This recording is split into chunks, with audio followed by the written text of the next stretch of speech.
Setiap orang pasti menghadapi masalah dalam hidup.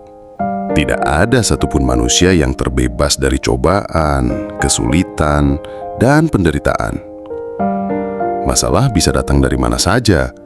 Pekerjaan yang tidak sesuai harapan, hubungan yang retak, keuangan yang sulit, atau bahkan hal sederhana seperti macet di jalan dan komentar negatif dari orang lain.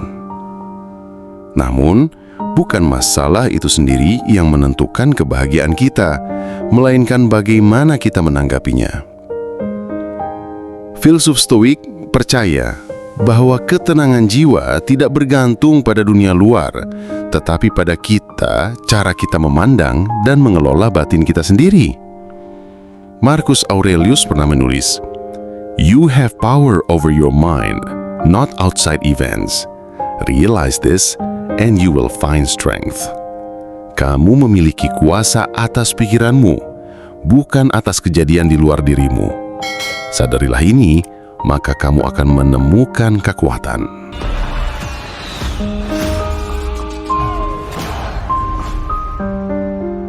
Membedakan hal yang bisa dan tidak bisa kita kendalikan. Epictetus mengajarkan bahwa salah satu kunci kebahagiaan adalah memahami apa yang ada dalam kendali kita dan apa yang tidak. Kita bisa mengendalikan pikiran, sikap, dan tindakan kita. Tetapi kita tidak bisa mengendalikan opini orang lain, cuaca, atau hasil dari segala usaha. Bayangkan, ketika kamu sedang terjebak macet, banyak orang akan marah, memukul-mukul setir, atau berteriak kesal. Tapi, apakah marah bisa mengubah panjangnya kemacetan? Tentu tidak. Yang bisa kita lakukan hanyalah mengendalikan diri, mendengarkan musik, merenung, atau bahkan berdoa. Inilah inti stoikisme. Ketika kita berhenti melawan hal yang tidak bisa kita ubah, kita justru membebaskan diri dari penderitaan yang tidak perlu. Mengubah perspektif. Masalah adalah ujian karakter. Bagi orang Stoik, masalah bukanlah hukuman, melainkan latihan. Masalah ibarat beban dalam olahraga. Semakin berat bebannya, semakin kuat otot kita jika kita mampu mengangkatnya.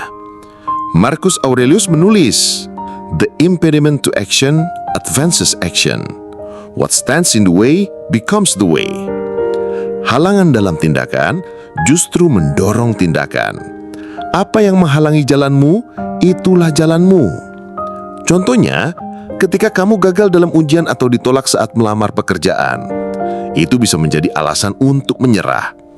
Tapi, bagi orang Stoik, kegagalan justru adalah latihan untuk mengasah kesabaran, memperkuat mental, dan mencari jalan baru. Dari kegagalan itulah karakter dibentuk. Menerima takdir dan amor fati. Stoikisme mengajarkan sikap menerima takdir dengan penuh cinta, yang dikenal dengan istilah amor fati. Artinya, mencintai apapun yang terjadi, baik atau buruk, karena setiap peristiwa adalah bagian dari perjalanan hidup kita. Epictetus berkata, "Don't demand that things happen as you wish, but wish that they happen as they do happen, and you will go on well." Jangan menuntut agar sesuatu terjadi sesuai keinginanmu, tetapi berharaplah agar ia terjadi sebagaimana adanya, dan engkau akan hidup dengan baik. Contoh sehari-hari, ketika hujan turun saat kamu sudah merencanakan liburan, banyak orang merasa kecewa. Namun seorang Stoik akan berkata, hujan juga bagian dari alam. Mungkin ada pelajaran atau momen indah di balik ini.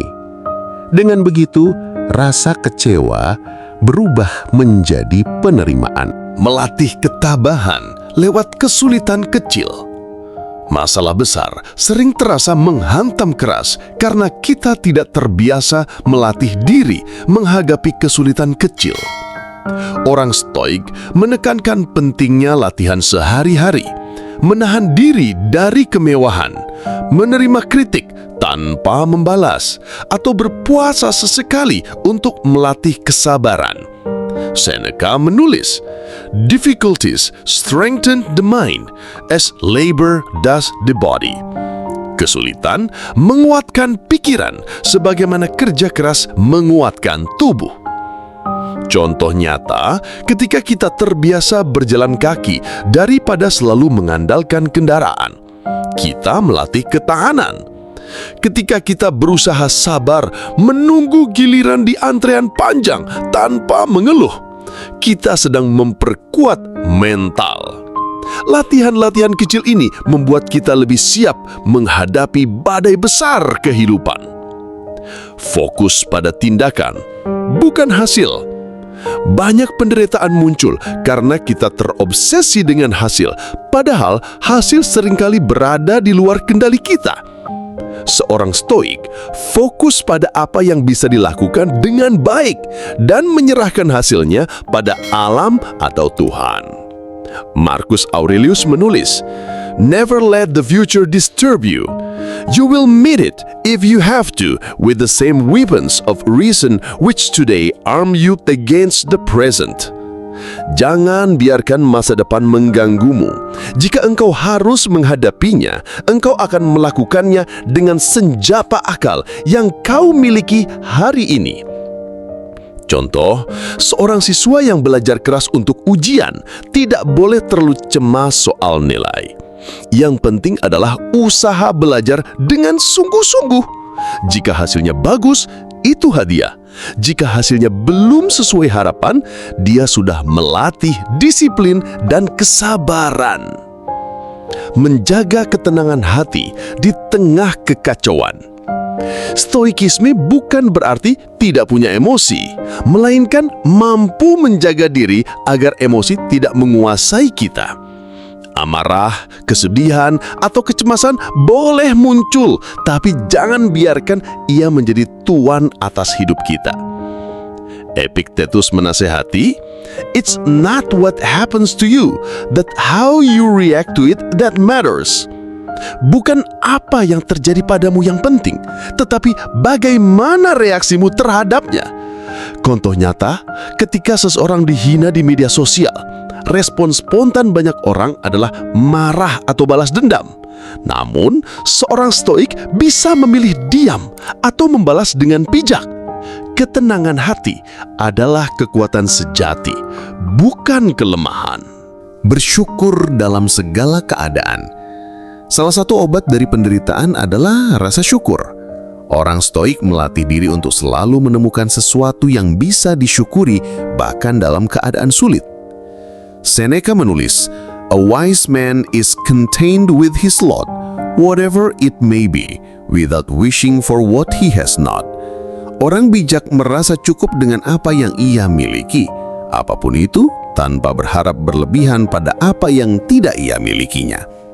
Contoh, ketika kehilangan pekerjaan, tentu terasa berat. Namun seorang stoik bisa berkata, "Aku masih punya kesehatan, masih punya keluarga, masih bisa mencoba lagi." Rasa syukur mengubah penderitaan menjadi kekuatan untuk bangkit. Hidup penuh masalah, tapi masalah bukanlah musuh. Ia adalah guru, ia adalah latihan, ia adalah jalan menuju kebijaksanaan. Stoikisme tidak menjanjikan dunia tanpa penderitaan, tetapi menawarkan cara untuk tetap tenang, teguh, dan bahagia di tengah penderitaan.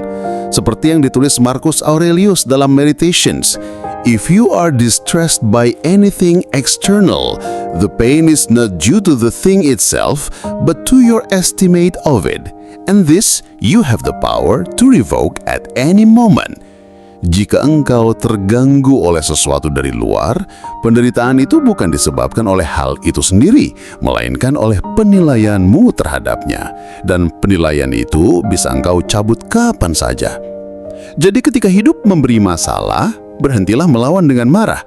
Sambutlah dengan penerimaan, hadapilah dengan kebijaksanaan, dan ubahlah menjadi jalan untuk bertumbuh. Itulah cara stoik menghadapi masalah hidup.